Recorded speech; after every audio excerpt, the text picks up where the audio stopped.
Assalamualaikum warahmatullahi wabarakatuh. Kelompok berapa? Kami dari kelompok 8 akan berdiskusi atau membahas tentang desain asesmen diagnostik, formatif dan sumatif, serta penilaian autentik, umpan balik dan rubrik untuk host dan deep learning.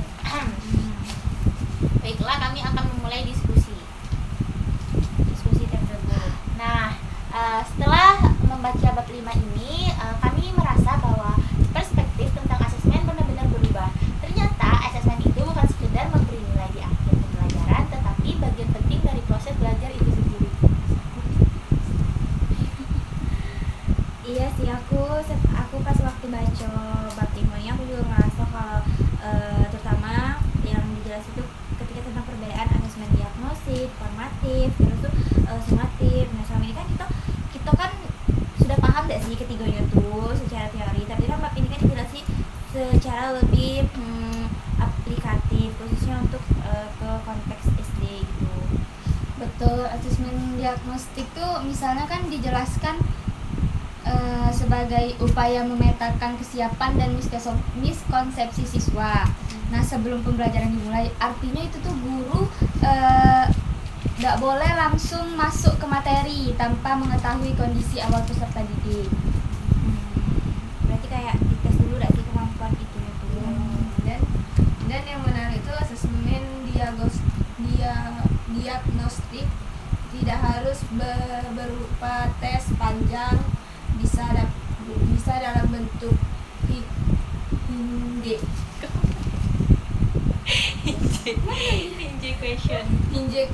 question, mini text 5-10 menit, atau observasi singkat. Yang terpenting adalah adanya tindak lanjut berdasarkan hasil tersebut. Nah, iya, di situ kita bisa melihat bahwa asesmen berfungsi sebagai dasar pengambilan keputusan. Nah, jika ada siswa yang belum menguasai prasyarat, maka guru perlu memberikan dukungan atau scaffolding. Jika sudah siap, bisa diberikan pengayaan. Nah, kemudian pada bagian asesmen formatif ini, aku juga merasa kalau misalkan inti dari pembelajaran itu tuh yang mendalam, terus tuh jika siswa belum menguasai persyaratan, maka guru perlu memberikan dukungan atau scaffolding. Jika sudah siap, bisa diberikan pengayaan. Nge-like, nonton, astaga. Laku tuh ngapur aja, laku tebak aja, ngapur aja. Aduh, nonton story. Nah, lanjut. Tapi kita kayak gitu di sini. Tidak apa-apa.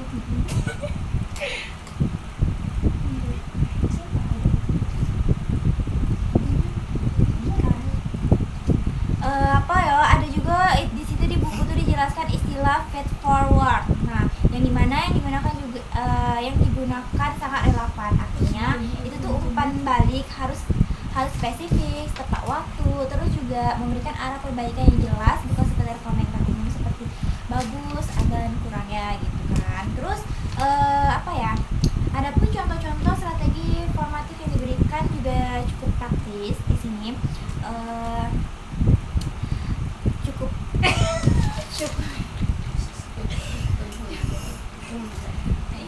Ini cukup praktis untuk diterapkan di SD, seperti kayak checklist performa saat kerja kelompok gitu, hingga ya seperti itu.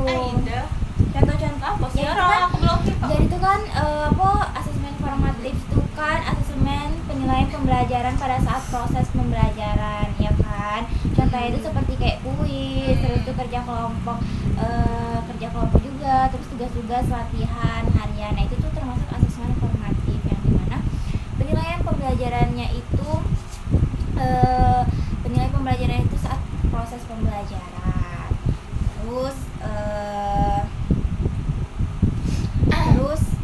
Betul sekali. Lalu pada asesmen sumatif itu ada bab yang menekankan pada pentingnya tugas autentik, terutama dalam pembelajaran berbasis proyek dan HOTS. Jadi bukan sekedar soal pilihan ganda A, B, C, D, E, F, G, tetapi produk atau performa yang menunjukkan pemahaman konseptual dan kemampuan transfer ini. Kalau misalkan kalian yang nonton belum tahu apa itu asesmen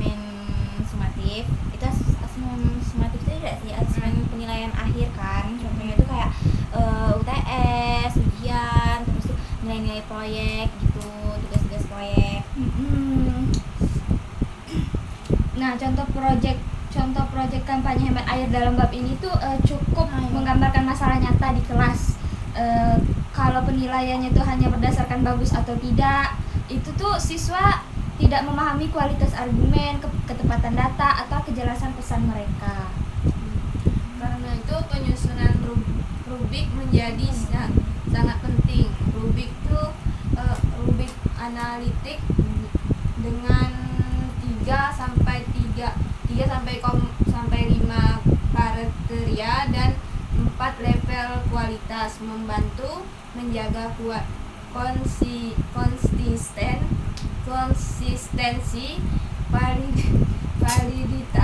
validitas dan keadilan dalam penilaian.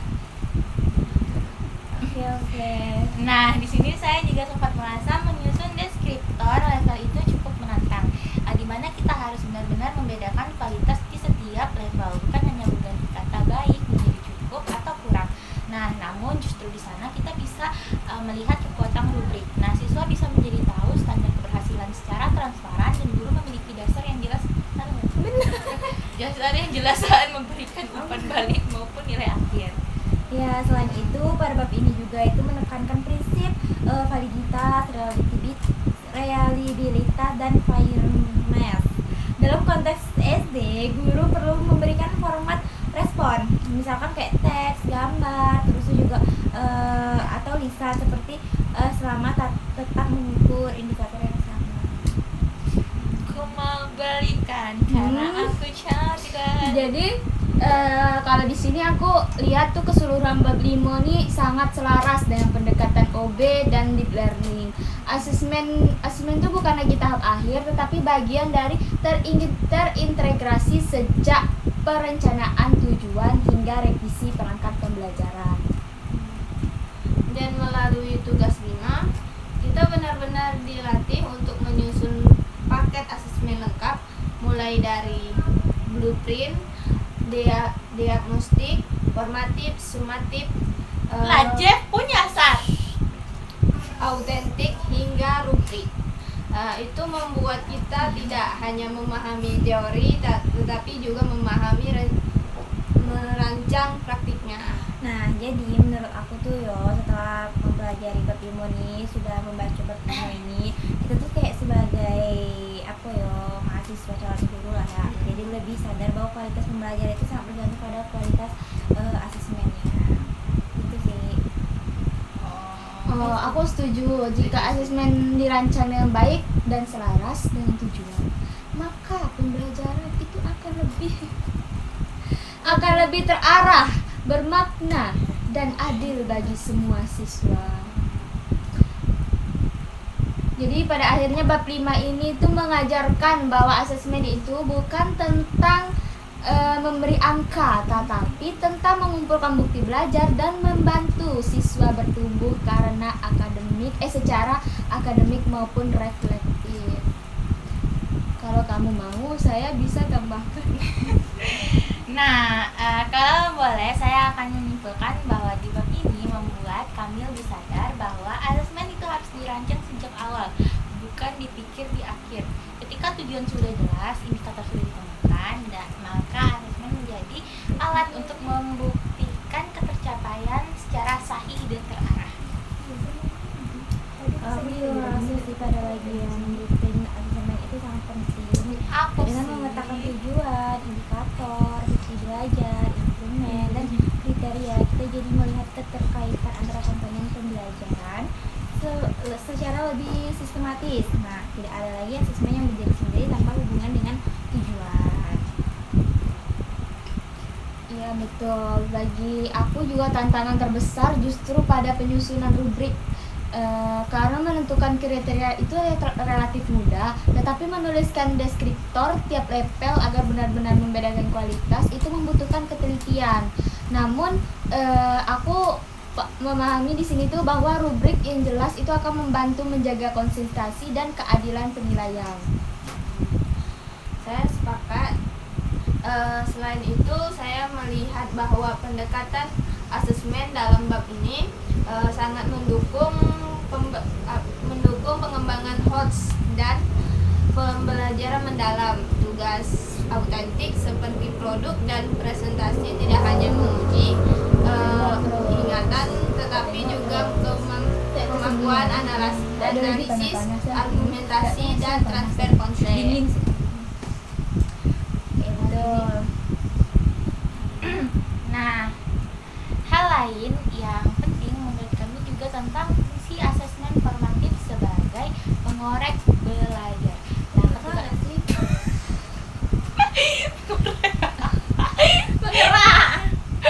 penggerak belajar. Nah, ketika siswa menerima umpan balik yang spesifik dan dapat ditindaklanjuti, agak ditonton ibu ndak yo gitu. Ndak yo. Ditonton lah, tapi tidak bisa habis. Nanti juga diskusi. Sebagai penggerak, ketika siswa menerima umpan balik yang spesifik dan dapat ditindaklanjuti, mereka memiliki kesempatan untuk merevisi dan memperbaiki hasil kerjanya. Berarti ini proses belajarnya itu tidak langsung berhenti, tidak ada langsung berhenti satu kali penilaian. Iya, Berarti betul. ada ruang refleksi juga untuk siswa, tidak refleksi perbaikan. Terus juga konsepnya itu sangat relevan, pembelajaran berbasis proyek yang menekankan proses sekaligus produk tadi itu kan. Sudah lagi Aku juga melihat bahwa asesmen diagnostik, formatif dan sumatif sebenarnya saling melengkapi. Diagnostik membantu memahami titik awal, formatif membaiki proses, dan sumatif verifikasi capaian akhir. Jika ketiganya dirancang dengan selaras, pembelajaran menjadi lebih utuh. Nah, jadi dengan demikian bab 5 ini bukan hanya membahas teknik membuat soal, tetapi membangun cara berpikir kita sebagai calon guru. Ketika diajak untuk merancang asesmen yang valid, adil dan mendorong perkembangan siswa secara menyeluruh. Jadi di sini saya merasa setelah memahami bab ini, saya tidak lagi memandang nilai sebagai tujuan utama. Yang lebih penting adalah bukti belajar dan bagaimana siswa berkembang melalui proses yang terarah. Ya, betul sekali. Dan kita sebagai calon guru sekolah dasar, kita akan dituntut untuk membuat asesmen yang ramah anak, realistis, serta tetap menjaga kualitas akademik. Nah, dengan itu kombinasi yang menantang dapat tercipta, tetapi juga akan sangat bermakna. Akhirnya aku menyimpulkan kalau misalkan kualitas pembelajaran itu sangat ditentukan oleh kualitas desain asesmen. Jika asesmen itu dirancang dengan baik, maka tujuan proses dan pembelajaran akan lebih terjamin. Terus juga bab 5 ini memberikan fondasi yang kuat bagi kita untuk menyusun paket asesmen yang tidak hanya memenuhi tuntutan kurikulum, tetapi juga benar-benar membantu siswa dalam belajar. Nah, tapi tadi kita kan udah bahas konsep dasar tuh. Sekarang aku penasaran nih, menurut kalian bagaimana dari bab 5 yang paling menantang untuk diterapkan secara nyata di kelas? Kalau menurut aku sih menjaga konsistensi antara tujuan, indikator, dan asesmen itu tidak mudah. Karena secara teori terlihat sederhana, tetapi ketika menyusun blueprint asesmen, itu kita harus benar-benar memastikan setiap indikator itu punya bukti belajar yang relevan. Aku juga setuju sih, karena itu tuh kayak apa ya, tergoda. Bukan tergoda sih, aku merasa- Penggoda. Bukan, pokoknya tuh kayak kadang tuh kita tuh kayak buat tugas yang menarik, tetapi Jangan lah, saltingnya jelek ya. Mana siapa salting materinya? anjir? Hilang materinya. Siapa? Tunggu ya materinya. Senyum berat sesengnya sudah 3 ikut video tuh kau tengok. Ada tak kau tak senyum di situ? Kan nak buat video, pasti Udah, buat video. Nanti sinian saltingin orang itu.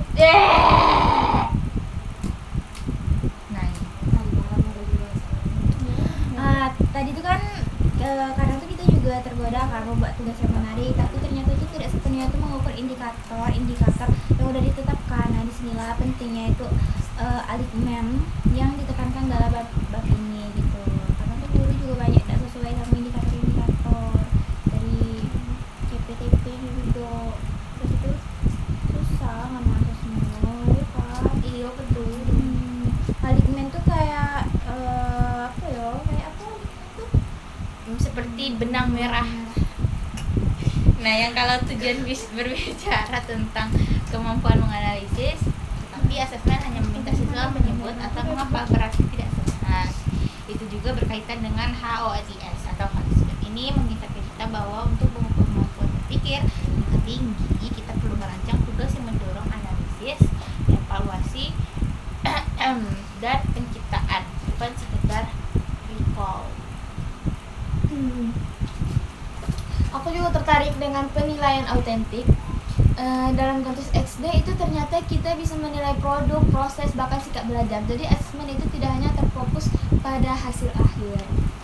Ya, misalnya dalam proyek kita bisa menilai bagaimana siswa berkolaborasi menggunakan data dan merevisi karyanya berdasarkan umpan balik.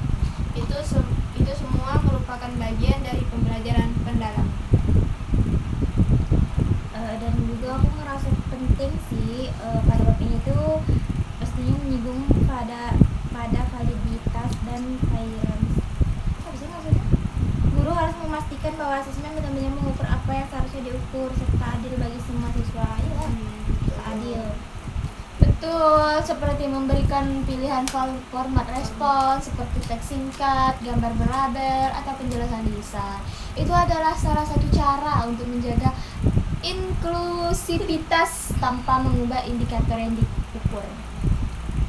Nah, di sini juga saya bisa melihat bahwa pendekatan ini sangat relevan dengan kebijakan kurikulum terbaru yang menekankan pada capaian pembelajaran dan fleksibilitas strategi penilaian. Nah, artinya di sini desain asesmen harus adaptif tetapi tetap terarah. Dan juga selain itu pada bagian workshop di bab 5 juga mencangkup membantu. Nah, di sana langkah-langkahnya sistematis mulai dari mengambil tujuan bab 4, menyusun bab 5? Karena bab 5. Oh iya.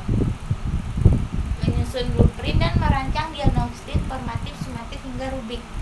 Itu bab 5 ya. Tugas 5 juga menurut saya bukan sekedar tugas Administratif. Menyusun paket asesmen lengkap benar-benar melatih kita berpikir komprehensif sebagai calon seorang guru. Aku sepakat sih, ketika kita menyusun paket asesmen secara utuh itu kita belajar bahwa setiap keputusan memiliki dampak pada kualitas pembelajaran. Dan menurut aku pemahaman terbesar yang aku dapat dari bab 5 ini adalah bahwa asesmen itu seharusnya membantu siswa berkembang, bukan membuat mereka takut atau tertekan. Nah, di poin yang penting ini, kalau misalkan asesmen itu dirancang dengan umpan balik yang membangun kesempatan revisi, maka siswa akan melihat kesalahan sebagai bagian dari proses belajar, bukan melihat kesalahan itu mana ya kata-katanya? Nah, itulah. Dengan demikian, asesmen menjadi sarana refleksi, bukan sekedar seleksi. Guru bukan hanya memberi nilai, tetapi fasilitator perkembangan pembelajaran. Dan juga kami merasa selama mempelajari bab 5, kami memiliki fondasi yang lebih kuat untuk merancang pembelajaran yang berkualitas. Asesmen tidak lagi berdiri di akhir, tetapi menjadi bagian yang terintegrasi dari keseluruhan desain pembelajaran. Dan pada akhirnya kualitas asesmen dan akan menentukan sejauh mana tujuan pembelajaran benar-benar tercapai dan terdokumentasi secara objektif. Bab ini tuh juga mengajarkan kita untuk lebih teliti, sistematis, dan efektif dalam merancang perangkat pembelajaran. Nah, aku juga sih setuju. Kalau misalkan kita mampu menerapkan prinsip-prinsip dalam bab 5 ini secara konsisten, pasti pembelajaran di kelas itu bakal lebih bermakna sih, terus adil dan juga siswa secara menyeluruh.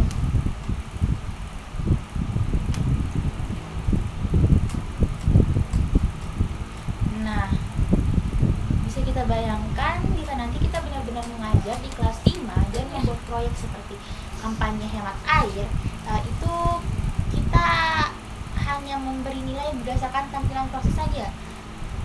Tentu banyak aspek penting yang terlewatkan.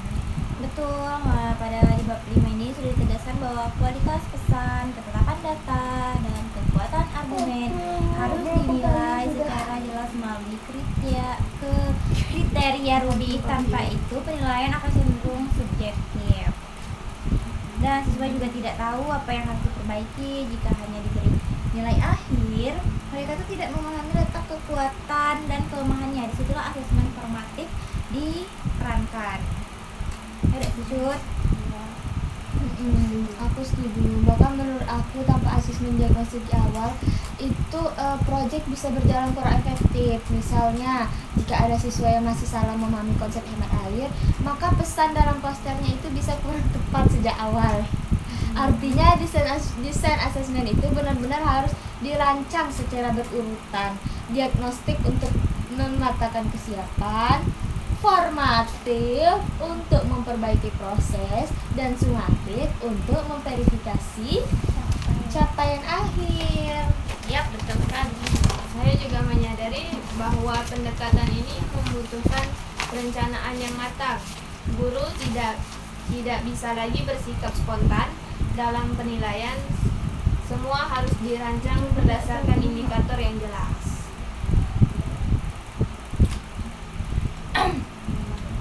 Memang terlihat lebih kompleks, tetapi hasilnya akan jauh lebih berkualitas. Pembelajaran menjadi lebih terarah dan berbasis bukti, bukan sekedar asumsi.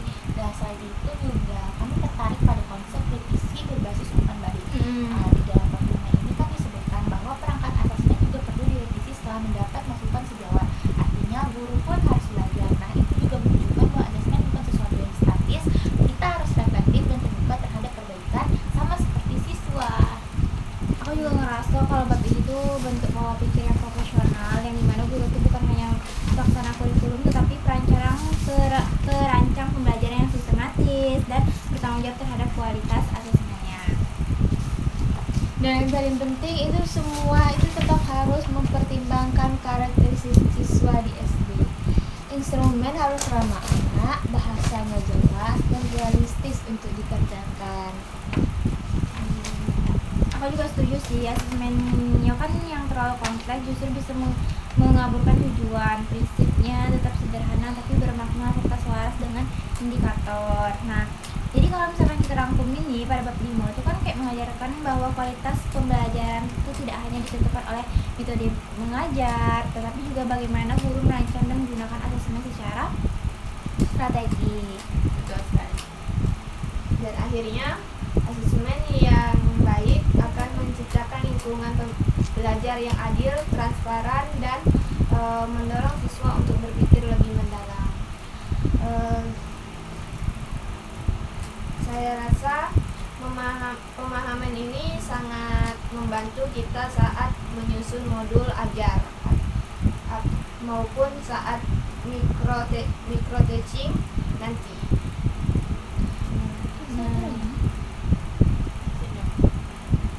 Benar, dengan kondisi dari bab 5 ini kita tidak hanya siap menyusun instrumen, tetapi juga siap menjelaskan alasan pedagogik di balik setiap desain pembelajaran yang kita buat. Baik, kalau begitu gimana kita mencoba mensimulasikan satu contoh sederhana. Misalnya kita mengajar tema lingkungan di kelas 5. Apa yang pertama kita rancang berdasarkan bab 5 ini? Kalau aku sih itu ya pastinya kayak kita tuh mulai dari tujuan dan indikator terlebih dahulu sih. Misalkan kayak indikatornya tuh adalah siswa mampu menjelaskan pentingnya menjaga sumber daya air dan menyusun ajakan berbasis yang sederhana. Terus setelah indikatornya jelas, kita juga bisa menyusun blueprint asesmen tuh. Betul. Nah, untuk asesmen diagnosis mungkin kita buat 3 pertanyaan untuk mengetahui apakah siswa itu udah memahami konsep dari sumber daya air tersebut. Dari sumber daya air, tentang sumber. Oh iya, kalau dari sumber daya air berarti dia paham dari sumber daya air. Bayangin Ai tuh ngasih pemahaman. Nah contohnya tuh kayak satu pertanyaan yang ganda gitu kan tentang siklus air, terus tuh satu pertanyaan terbuka tentang dampak pemborosan air, terus tuh satu pertanyaan tentang analisis sederhana tentang berbasis gambar. Nah terus apa lagi yo? Menurut kamu apa lagi? Kemudian kalau untuk asesmen formatif Formatifnya ada sih. itu tuh saat mulai mereka menyusun rancangan project atau kampanye, itu kita bisa menggunakan checklist proses. Nah, misalnya apakah mereka mencantumkan data, apakah ajakan mereka jelas, dan apakah argumen didukung dengan alasan. Berarti pada tahap itu tuh guru juga memberikan umpan balik yang spesifik gak sih? Misalkan kayak data yang kamu gunakan ini apakah sudah relevan? Nah terus tambahkan sumber dan penjelasannya agar lebih kuat. Itu tuh lebih membantu siswa gak sih dibandingkan cuma mengatakan kamu udah bagus kayak gitu. Nah iya kan? Berarti tuh harus dikasih umpan balik gitu. Jangan kayak kamu udah bagus nih cari kayak gitu. Kalau dikasih umpan balik kan siswa tuh jadi tahu letak kesalahannya di mana. Untuk yang asesmen sumatif itu, kita bisa meminta produk aktif berupa poster kampanye yang disertai penjelasan singkat mengenai alasan dan data digunakan. Nah, di sini rubrik penilaian sangat diperlukan karena penilaiannya bisa meliputi ketepatan konsep, kualitas data, kejelasan argumen, dan desain komunikasi. Namun, saya ingin bertanya nih, apakah semua pembelajaran harus menggunakan penilaian otentik seperti ini? Bukankah tes tertulis tetap diperlukan ya? Menurut aku tes tertulis itu tetap relevan, tapi harus disesuaikan dengan indikator lagi. Nah, jika indikator analisisnya itu transfer, maka bentuk tesnya itu pun menuntut penalaran bukan sekadar hafalan. Terus tuh ini sih apa? Menurutku kayak menurut Cuca, setuju tidak apa yang aku ngomong tuh? Kalau aku sepakat. Bab 5 tuh tidak menolak tes tertulis, tetapi menekankan bahwa bukti belajar itu harus relevan dengan tujuan. Jadi yang ditekankan adalah keselarasan, bukan jenis instrumen semata.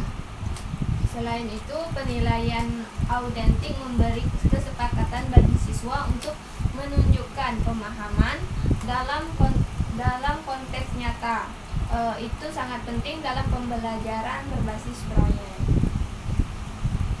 Aku mulai lihat kalau bahwa asesmen yang baik itu sebenarnya itu membantu guru juga dengan adanya rubrik yang jelas. Terus juga guru tidak boleh menilaikan berdasarkan perasaan, tapi juga berdasarkan kriteria yang udah terukur gitu loh, bukan cuma karena perasaan baik ya kan. Iya betul. Dan siswa pun jadi merasa lebih adil karena standar keberhasilan itu sudah transparan sejak awal. Saya juga tertarik pada bagian refleksi pada akhir bab. Kita sebagai calon guru diminta menuliskan instrumen diagnostik yang paling membantu, umpan balik yang paling berdampak, dan kriteria rubik yang paling sulit disusun. Nah, itu menunjukkan bahwa refleksi bukan hanya untuk siswa tetapi juga untuk guru. Guru perlu mengevaluasi kualitas asesmennya sendiri. Nah, dengan demikian di bab 5 ini tidak hanya mengajarkan teknik penyusunan instrumen, tetapi juga membangun sikap relatif dan juga profesi. Aku juga ngerasa sih diskusi kita ini semakin menegaskan bahwa asesmen itu adalah jantung dari desain pembelajaran. Jantung. Terus tanpa asesmen yang dirancang dengan baik, pastinya itu kita tidak memiliki bukti yang jelas tentang capaian tujuan, dan tanpa umpan balik yang bermakna, siswa juga kehilangan kesempatan untuk berkembang secara optimal.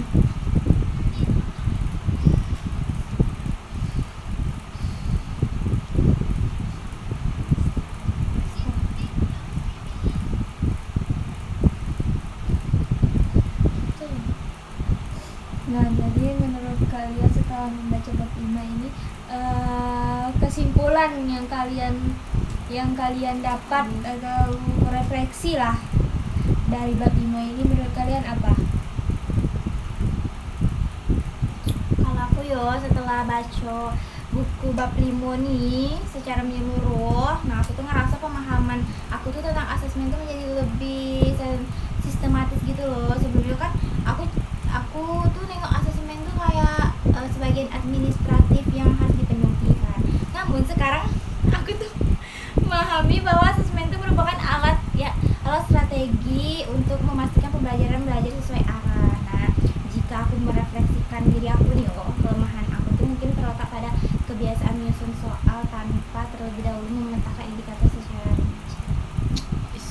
Terus bab ini juga ngajarin kalau misalkan setiap butir asesmen itu harus memiliki dasar yang jelas. Nah, aku juga menyadari bahwa mulai dari blueprint adalah langkah yang tidak boleh dilewatkan. Aku juga nggak merasa kalau perubahan cara pandang. Aku juga merasa perubahan cara pandang aku. Jadi selama ini aku cukup percaya diri menyusun tugas proyek, tetapi jarang memikirkan bagaimana kualitas prosesnya dinilai. Aku lebih fokus pada produk akhir. Setelah membaca bagian penilaian autentik, aku memahami bahwa proses seperti kolaborasi, penggunaan data, dan revisi berdasarkan umpan balik itu merupakan bukti belajar yang penting dalam refleksi pribadi. Jadi aku menyadari bahwa aku perlu melatih diri menyusun checklist atau rubrik proses agar penilaian lebih komprehensif. Nah, bagi saya tantangan terbesar adalah merancang umpan balik formatif yang benar-benar efektif. Secara teori, saya memahami bahwa umpan balik harus spesifik dan dapat ditindaklanjuti. Namun, dalam praktik, seringkali komentar yang saya berikan masih terlalu umum. Bab ini juga menekankan pentingnya feed forward, yaitu arahan yang jelas untuk perbaikan berikutnya. Saya merasa perlu melatih diri menggunakan bahasa yang lebih operasional, misalnya dengan merujuk langsung pada kriteria rubrik atau memberikan komentar. Kamu setuju nggak? Saya setuju dengan pendapat kalian. Refleksi saya lebih pada aspek keadilan dan inklusi dalam asesmen. Saya menyadari bahwa tidak semua siswa yang nyaman mengekspresikan pemahaman melalui tulisan panjang. Bagian tantangan memberikan pilihan format respon sangat membuka wawasan saya. Selama indikator yang diukur sama, siswa bisa diberi alternatif seperti penjelasan lisan atau gambar berlabel. Ini penting untuk menjaga fairness dan memastikan asesmen benar-benar mengukur kompetensi, bukan sebatas kemampuan tertentu. Terus apa lagi? Nah, selain itu juga kami menyadari bahwa penyusunan rubrik analitik membutuhkan ketelitian tinggi. Kita harus mampu membedakan kualitas pada setiap level secara jelas. Jika deskriptornya terlalu umum, maka rubriknya juga tidak membantu konsistensi penilaian.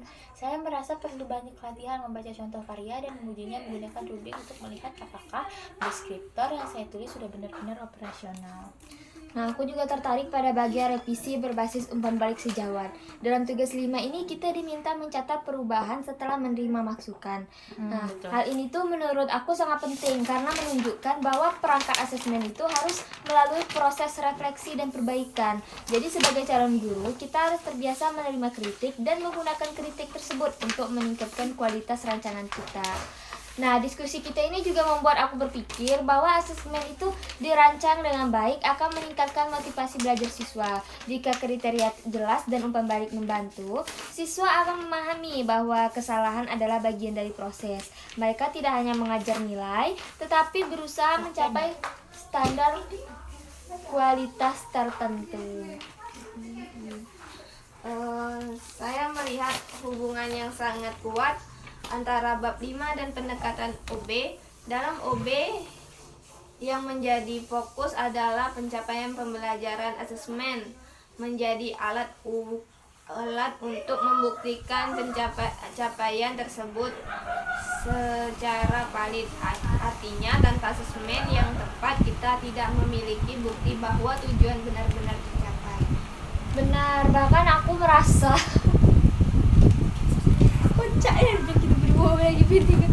benar, bahkan aku merasa bahwa desain asesmen yang matang itu akan mempermudah penyusunan modul ajar dan pelaksanaan micro teaching nanti.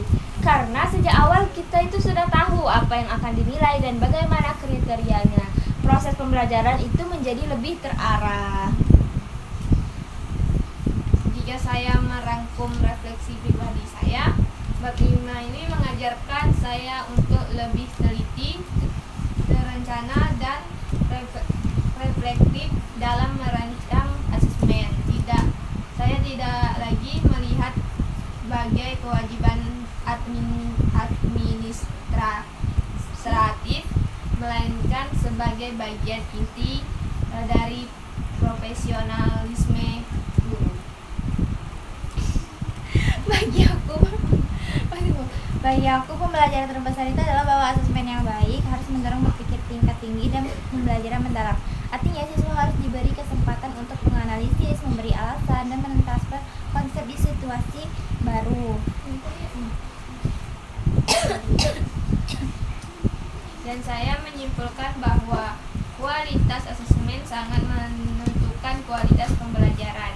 Jika asesmen dirancang secara selaras, valid, dan adil, maka pembelajaran akan lebih bermakna dan terukur.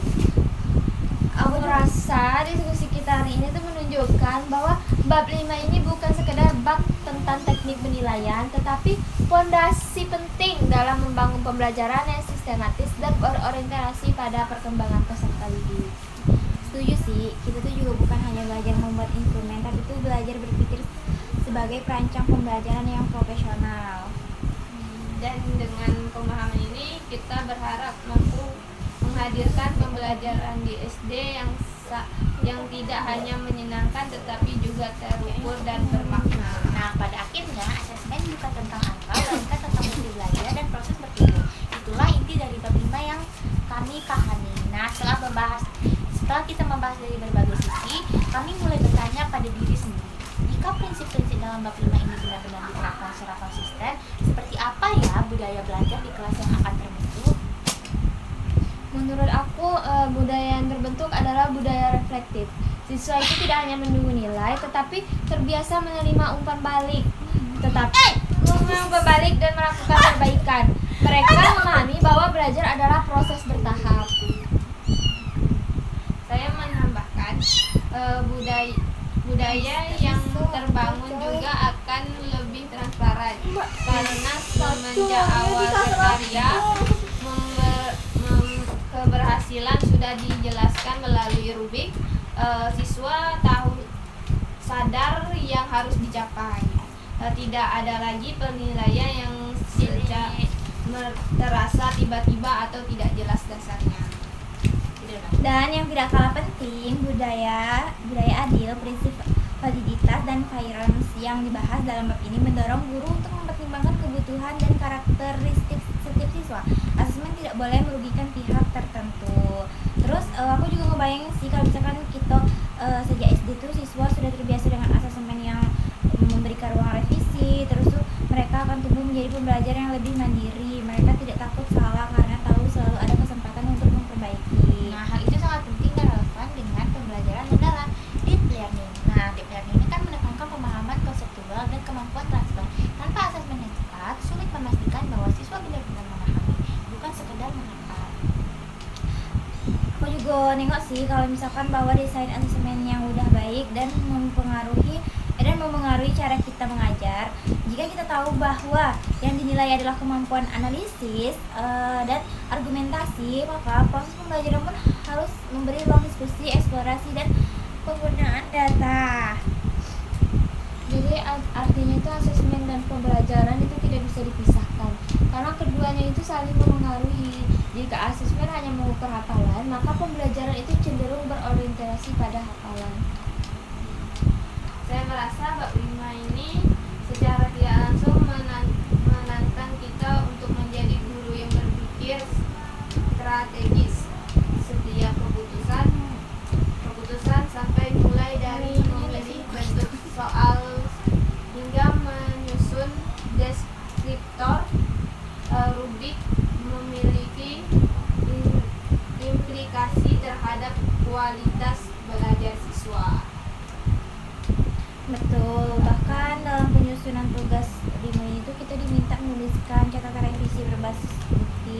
Nah itu juga melatih kita tuh untuk puas dalam rancangan tamot. Terus tuh juga aku nengok sebagai latihan dari profesionalisme, guru harus terbiasa mengevaluasi perangkat tersendiri, sama seperti siswa yang merevisi hasil karyanya. Nah, selain itu, kami juga berpikir tentang tantangan implementasi di lapangan. Mendesain asesmen yang lengkap tentu memerlukan waktu dan energi. Namun, jika dirancang dengan baik sejak awal, pelaksanaan di kelas justru akan lebih terarah dan akan lebih efisien. Aku setuju, investasi waktu di tahap perencanaan itu akan mengurangi kebingungan saat pelaksanaan. Guru tidak lagi ragu menentukan nilai karena sudah ada rubrik yang jelas. Bahkan komunikasi dengan orang tua pun akan lebih mudah. Ketika orang tua bertanya mengapa anaknya memperoleh nilai tertentu, guru dapat menunjukkan kriteria dan bukti belajar secara objektif. Itu juga memperkuat akuntabilitas. Penilaian tidak lagi bersikap subjek tetapi berdasarkan standar yang telah ditetap. Jika kita refleksikan lebih jauh, bab 5 ini sebenarnya membentuk cara berpikir berbasis bukti. Setiap keputusan diagnosis pedagogis harus memiliki dasar yang jelas. Aku juga ngerasa kalau diskusi kita itu tuh membuat aku semakin yakin bahwa asesmen itu adalah inti dari desain pembelajaran. Nah, tanpa asesmen yang terencana, tujuan pembelajarannya itu sulit diverifikasikan. Dan tanpa umpan balik yang bermakna, itu siswa itu sulit berkembang secara optimal. Jadi dengan demikian penerapan prinsip dalam bab 5 ini tuh bukan hanya meningkatkan kualitas pembelajaran, tetapi juga membangun karakter belajar siswa yang reflektif dan bertanggung jawab. Oke, aku sepakat. Nah, sebagai mahasiswa PGSD ini, kita tuh perlu menjadikan desain asesmen ini sebagai prioritas utama dalam setiap perencanaan pembelajaran.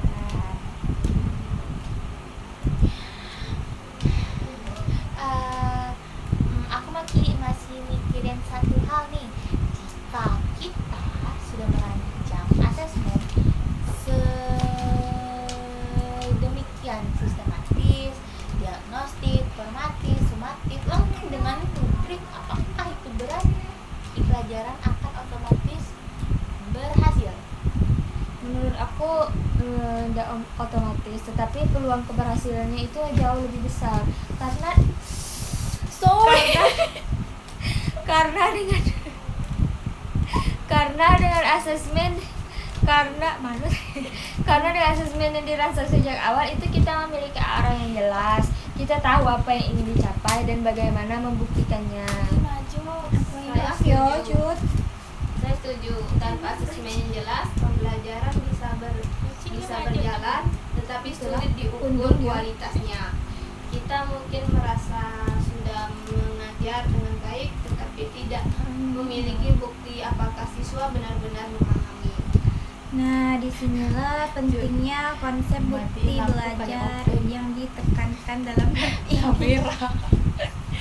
Guru tidak hanya mengendalikan intuisi, tetapi mengumpulkan evidence yang relevan dengan indikator tersebut.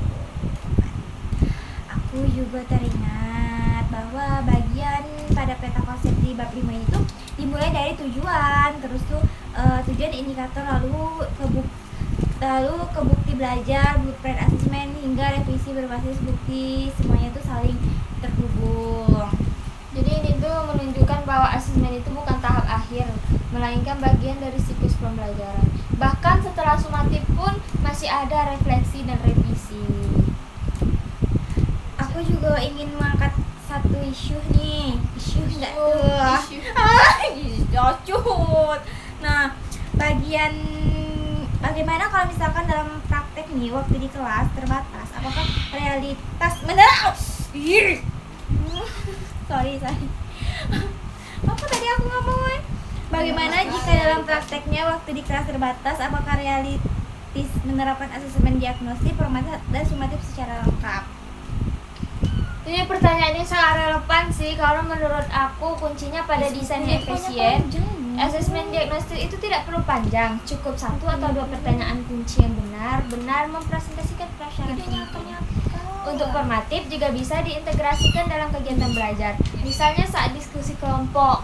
Nah, guru menggunakan checklist sederhana untuk mencatat kualitas argumen dan partisipasi.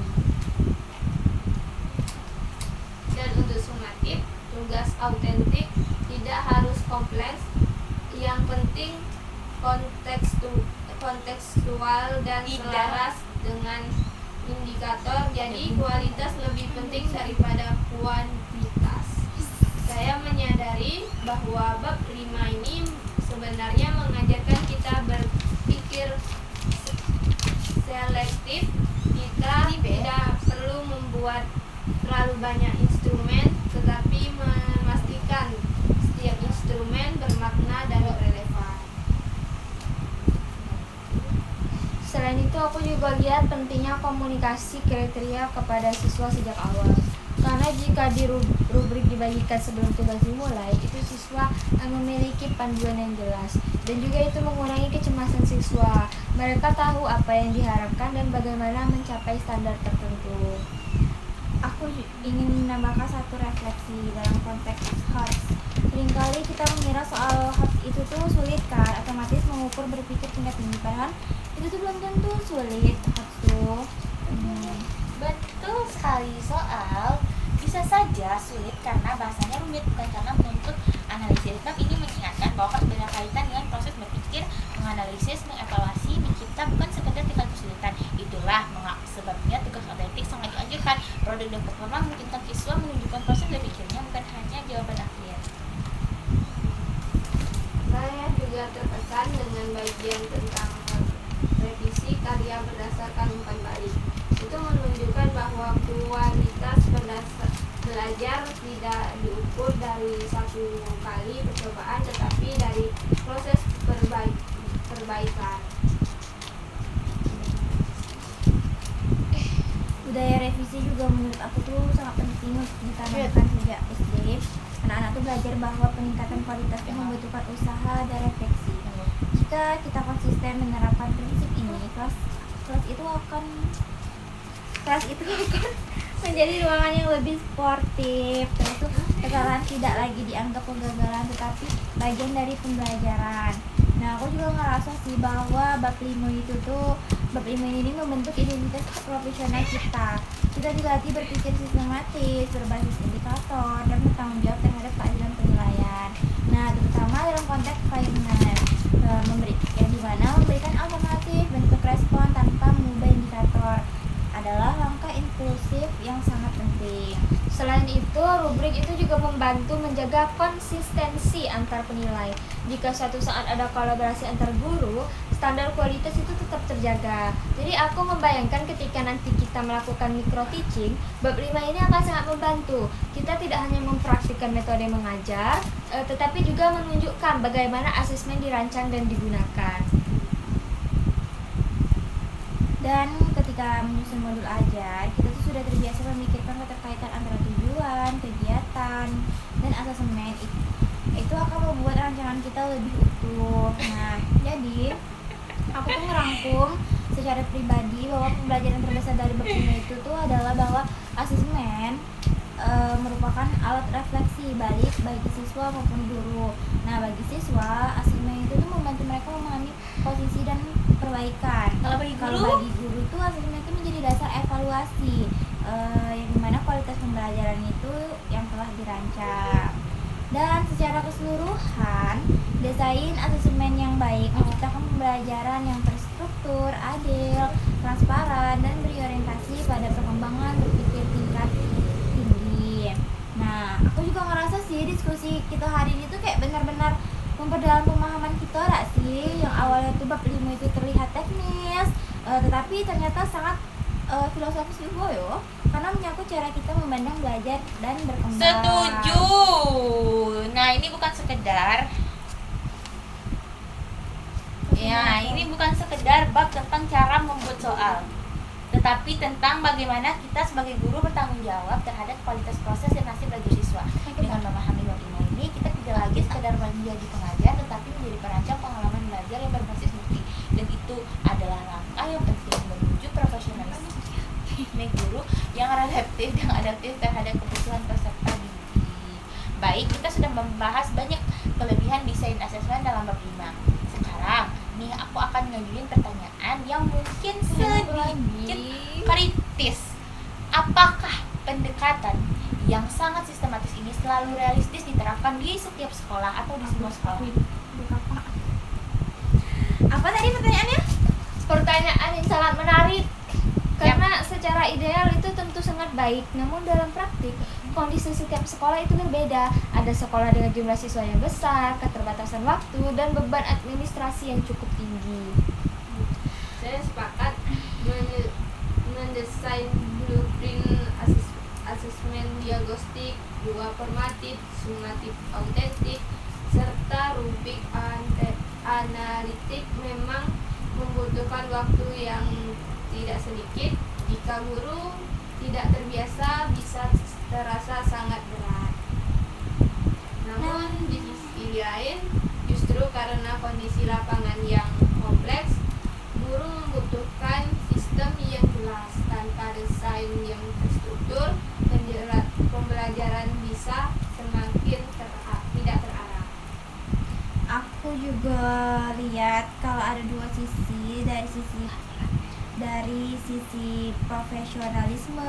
Nah, di mana bab 5 ini kan mendorong kualitas yang tinggi, tapi dari sisi praktiknya itu tuh mungkin kita tuh membutuhkan adaptasi agar tetap realistis. Nah, menurut aku juga kuncinya tuh bukan pada banyaknya instrumen, tapi pada kualitas dan kesadaran desain. Misalkan nih kayak asesmen tuh misalkan kayak asesmen diagnostik, nah bisa dibuat sangat ringkas, tidak perlu kayak rumus soal. Jika satu pertanyaan itu udah cukup kok kayak gitu. Nah, untuk melihat kemampuan siswa sebelum pembelajaran itu udah cukup, kayak ibaratnya itu pertanyaan formatif kayak gitu.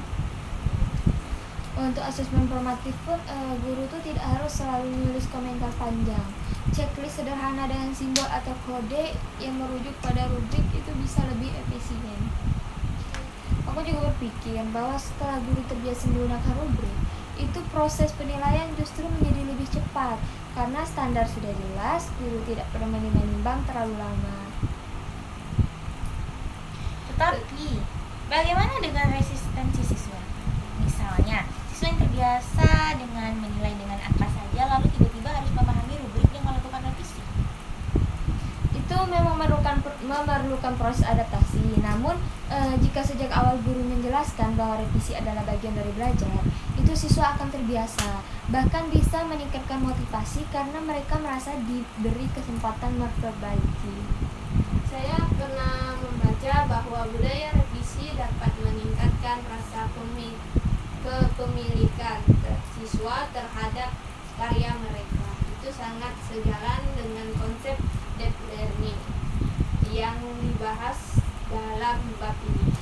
Ada satu lagi sih tantangan yang menurut aku tuh penting, yang dimana itu pemahaman guru sendiri terhadap ini HOTS tadi tuh.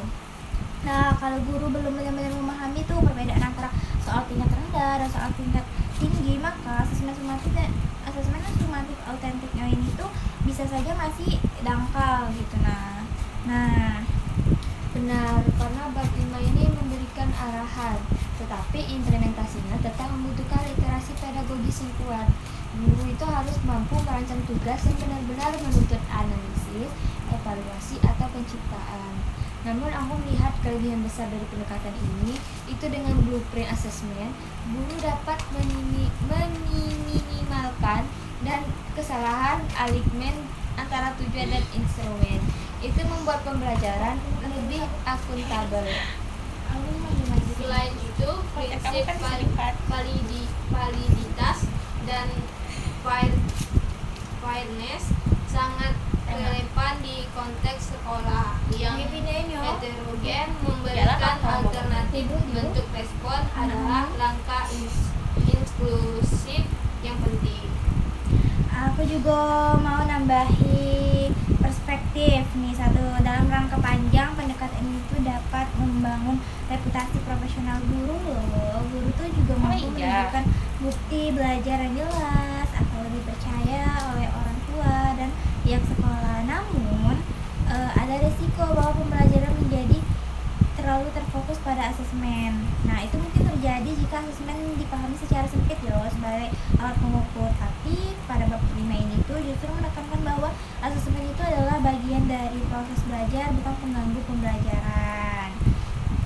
Nah, jika asesmen itu dirancang sebagai bagian alami dari kegiatan belajar seperti diskusi, proyek, atau refleksi, itu maka siswa tidak akan merasa sedang diuji terus-menerus. Karena saya melihat bahwa keseimbangan sangat penting. Guru perlu menjaga agar asesmen tetap bermakna tanpa membebani siswa secara berlebihan. Jadi bisa kita simpulkan bahwa pendekatan dalam bab 5 ini banyak kelebihan, sistematis, selaras dengan OB, mendukung deep learning serta menjaga keadilan, tetapi juga memiliki tantangan implementasi, membutuhkan waktu, keterampilan merancang rubrik serta adaptasi budaya belajar. Namun dengan istilah dan pengalaman, tantangan tersebut dapat diatasi, bahkan kualitas pembelajaran akan meningkat secara signifikan. Nah, kami semua sepakat bagi kami bab 5 ini memberikan standar ideal yang dapat menjadi arah pengembangan profesional kita sebagai calon guru. Dan pada akhirnya saya merasa pendekatan ini bukan sekedar tuntutan akademik, tetapi investasi jangka panjang dalam membangun pembelajaran yang berkualitas. Dan sebagai calon guru, kita perlu mulai membiasakan diri berpikir secara sistematis dan berbasis bukti sejak sekarang. Nah, di diskusi ini kami membuat bahwa kami semakin yakin bahwa asesmen bukan bagian tambahan, melainkan fondasi utama desain pembelajaran. Nah, jika fondasinya kuat, maka seluruh proses pembelajaran akan berdiri dengan kokoh. Debat kecil tersebut tidak berujung pada perbedaan yang tajam, tetapi pada pemahaman yang lebih seimbang bahwa desain pembelajaran asesmen dalam bab 5 ini sangat ideal dan proporsional, namun tetap memerlukan adaptasi kontekstual, kesiapan guru, serta manajemen waktu yang baik dalam praktik nyata di sekolah. Jika kamu mau, kita bisa lanjutkan ke sesi simulasi perdebatan yang lebih tajam. Misalnya, satu tokoh agak skeptis terhadap pendekatan ini dan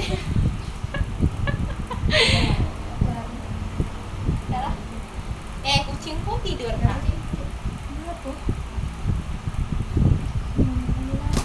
Itulah dari diskusi kelompok 8 kami. Kalau ada salah kata ataupun salah dalam pembahasan, kami juga mahasiswa yang baru belajar, tolong dimaafkan. Kami akhiri